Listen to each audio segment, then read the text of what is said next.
Hello, my name is Morgan, and on today's Technical Tuesday, I will be discussing the difference between butt weld triclover ferrules and triclover expansion ferrules. The standard triclover ferrule is designed to be butt welded to outside diameter stainless tubes.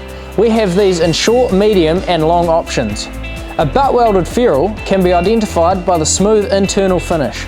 We stock these in sizes 1/2 inch right up to 12 inch. The expansion ferrule can be identified by the ridges on the inside of the ferrule. They are designed to slip over the tube rather than butt welding. They are typically used where purge welding is not required or when space in the pipeline is limited. Expansion ferrules were originally designed to be attached to the tube using a swaging or expansion machine that would eliminate the need for welding.